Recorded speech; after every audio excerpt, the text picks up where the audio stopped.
This is ACER Iconia M10, and today I'll show how you can factory reset this tablet through its system settings.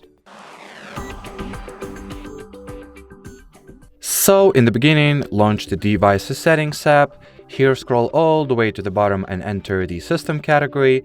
Next, open the Reset options, select the Erase All Data Factory Reset. Keep in mind that this procedure will, delete all files and data that are stored on the tablet's internal storage. So if you have anything important there, make sure to back it up beforehand.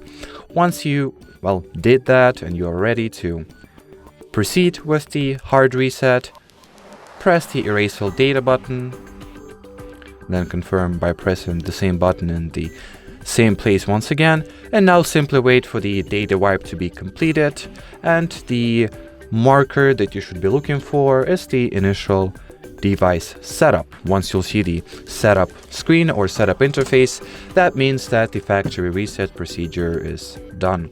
So as for now, let's wait for factory reset to, finish.